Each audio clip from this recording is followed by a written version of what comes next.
اب آپ اس سنجیدہ شاعری کے حوالے سے بات کرنا چاہ رہے ہیں. لوگ آپ کو مزاحیہ شاعر سمجھتے ہیں، مجھے کیا، حالانکہ آپ کی سنجیدہ شاعری بھی کمال کی شاعری ہے اور بہت سارے سنجیدہ شاعروں سے اچھی شاعری ہے. بیٹے تو پہلا بڑا اہم سوال کیا ہے آپ نے. جی پہلے تو اس کا جواب یہ ہے کہ یہی سوال میں نے ضمیر جعفری صاحب سے کیا. اچھا. میں نے انہیں کہا ضمیر صاحب آپ اتنی اچھی سنجیدہ شاعر کرتے ہیں. میں نے کہا میں بھی کوشش کرتا ہوں، لیکن جب ہم اسٹیج پہ جاتے ہیں تو لوگ مزاح کی فرمائش کر. بھائی انہوں نے اتنا عمدہ ثناء اللہ جواب دیا جی کہ جو آج تک مجھے یاد. کہنے لگے انور جو قبول ہو گیا ہے اس کا شکر ادا. کیا بات ہے، کیا اچھی بات کی. تو قدرت نے جو پذیرائی دے دی بس وہ ٹھیک ہے. میں بڑے نمناک سے ہوتے ہیں انور کہے تیرے، کوئی دیوار گریا ہے تیرے اشعار کے پیچھے. بنیادی طور پہ جو میرا مزاح ہے اس کے پیچھے بھی کچھ آنسوؤں کی جھالریں ہیں جی. کئی لوگوں نے لکھا ہے کہ انور مسعود کا شعر پڑھیں تو ہنسی بھی آ جاتی ہے، رونا بھی. اب دیکھیں نا ایک شعر ہے، یہ بڑی عید گزری ہے، جب میری پہنچ میں کوئی سودا ہی نہیں ہے، پھر کس لیے لگتا ہے یہ میلہ میرے آگے، اب اسی کو میں پڑھ ہی نہیں ہے، پھر کس لیے لگتا ہے یہ میلہ میرے آگے. وہی شعر ہے جی. اب یوں لگتا ہے غم سے بھرا ہوا ہے جی.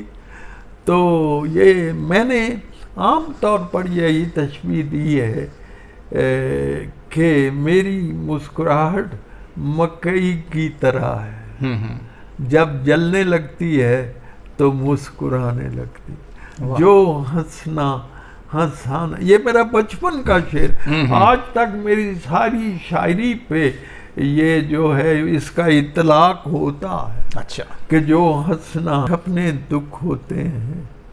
جی سر. کچھ دکھ ہوتے ہیں اپنے عہد کے دکھ ہوتے ہیں. صحیح. کچھ داخلی دکھ ہوتے ہیں. شاعر سینسٹیو بھی تو ہوتا ہے نا، حساس ہوتا ہے اور ہر چیز زیادہ محسوس کرتا ہے بہت. بلکہ بعض اوقات تو ایسا ہوتا ہے کہ اس کی روح پہ آنے والے واقعات کے سائے پڑنے لگتے ہیں.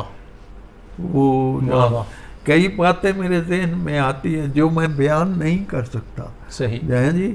کہ یہ ایسا بھی ہو سکتا ہے اور پھر وہ ہو جاتا ہے. تو بہرحال یہ ہے کہ آپ کے کچھ میں نے جی وہ کچھ زخم تھے جن کو پھولوں کی طرح پیش کیا ہے. یہ ایسا ہوتا ہے. بہت عمدہ. اصل میں کچھ ملک میں جو احوال ہے، کچھ ملکی حالات نے مجھے حالات حاضرہ کو کئی سال ہو گئے، یہ دلاور فکار نے کہا تھا. اور واقعی یہ تھوڑا دکھ ہے، بڑا دکھ ہے. یہ دکھ ہے. پھر عالمی سطح پہ جو ناانصافیاں یہ جو اقوام متحدہ بنی ہوئی ہے، انہیں نظر نہیں آتا کشمیر میں کیا ہو رہا ہے. انہیں نظر نہیں آتا کہ مسلمانوں کے ساتھ دنیا میں فلسطین میں کیا ہو رہا ہے، اور ایک عرصے سے ہوئے جا رہا ہے. ایک عرصے. اور یہ عالمگیر منافقت ہے، عالمگیر منافقت ہے. تو یہ اس کا اچھا نتیجہ نہیں ہے. تو دیکھو، تو کئی قسم کے دکھ ہیں اور جنہیں میں نے مزاحیہ رنگ میں بھی پیش کیا ہے. میں گیا اگلے دیہڑے دندان ساز کو. اچھا. انہوں کہتے کیا تکلیف ہے؟ میں نے کہا میرے دانت کچھ تھے جو ہلتے ہوئے جھجکتے ہیں آپس میں ملتے. تو یہ تو دیکھو بنیادی طور پہ میں جو بھی دکھ ہے اسے مسکرا کے پیش کرتا ہوں. یہ ہے، یہی آپ کا ایک منفرد انداز ہے. اور یہ کیوں کہ یہی میرے مجھ سے سوال کیا تھا کسی نے بہت بڑے نعیم نے تو نعیم بخاری نے نعیم بخاری نے کہ مزاح کیا ہوتا، میں کہ یہ جی کو نقطہ پالو، یہ مزاج ہوتا ہے. تو میرا مزاج ہے بات کرنے. شروع میں تو آپ نے سنجیدہ شاعری ہی کی نا، پھر بعد میں آپ ہاں میں نے یہ اتفاق ہو گیا. پہلے تو میں غزلیں کہتا تھا اور نظم وغیرہ، لیکن اردو میں. بعد میں پنجابی میں چودھری فضل حسین صاحب کا بہت احسان مند ہوں، ان کا اور پیر فضل کا، گجرات کے بہت بڑا نام ہے پیر فضل حسین. اور انہاں دو فضل حسین دا تھاپڑا نہ ہوندا تو میں صرف اردو میں شعر کہتے ہیں. تو یہی مجھے پنجابی کی طرف لائے، اور شکر ہے آپ کے اردو کے جو سنجیدہ شاعری ہے بڑے مشہور ہوئے ان کے شعر. یہی انداز دیانت ہے تو کل کا تاج، برف کے پاٹ لیے دھوپ میں بیٹھا ہوگا، اور دل سلگتا ہے تیرے سرد رویے سے، دیکھ اس برف نے کیا آگ لگا رکھی ہے. اور کئی قسم کئی شعر. ایک آپ کی غزل، میری پوری کتاب ہے جو ایک دریچہ اس میں میری سنجیدہ شاعری موجود ہے. انبر فنا پذیر یہ عالم نہ پوچھئے، وہ بھی مریں گے جو ابھی پیدا نہیں ہوئے. جی تو وہ سنجیدہ شعر ابھی آپ ایک غزل کے پڑھ رہے تھے، وہ اس جی وہ بڑا اچھی غزل ہے. اپنے درد کو پیکرے اظہار میں لانا چاہوں، وہ کیا ہے ذرا دو تین اشعار. میرے تن پر ہے وہی کوہر کی ٹھنڈی چادر، ایک زمانے سے جسے دھوپ دکھانا چاہوں. کیا کروں میں نہیں، کیا کروں میں اس کی طرح، کیا کروں اس کی طرح میں نہیں بدخو ورنہ، کیا کروں اس کی طرح میں نہیں بدخو ورنہ 100 بہانے ہیں. اگر اس دور کا میں تو اس دور مہذب کا ہوں جوگی انبر، یہ زمین چھوڑ کے اب چاند پہ جانا چاہوں. تو یہ بھی ہے. اب اندازہ کیجئے اس کے پیچھے، مزاح کے پیچھے، میرے مزاح کے پیچھے ایک درد ہے، اور میرے درد کے پیچھے ایک مزاح ہے. واہ واہ واہ. جی اس طرح مثلا یہ ابھی آپ نے کرونا دیکھا ہے. جی ہاں. بڑے عاجز ہیں تخت و تاج والے، بڑے عاجز ہیں تخت و تاج والے، کوئی قیصر نہ کوئی جم بڑا ہے. واہ. چلو چل کر یہ امریکہ سے پوچھیں کرونا یا کہ ایٹم بم بڑا ہے، کرونا کے ایٹم یا کہ ایٹم بم بڑا ہے. آپ اگر آپ یہ دیکھیے روز آتا ہے کہ ہسپتالوں میں کتنی گندگی. جی ہاں. ہے جی. تو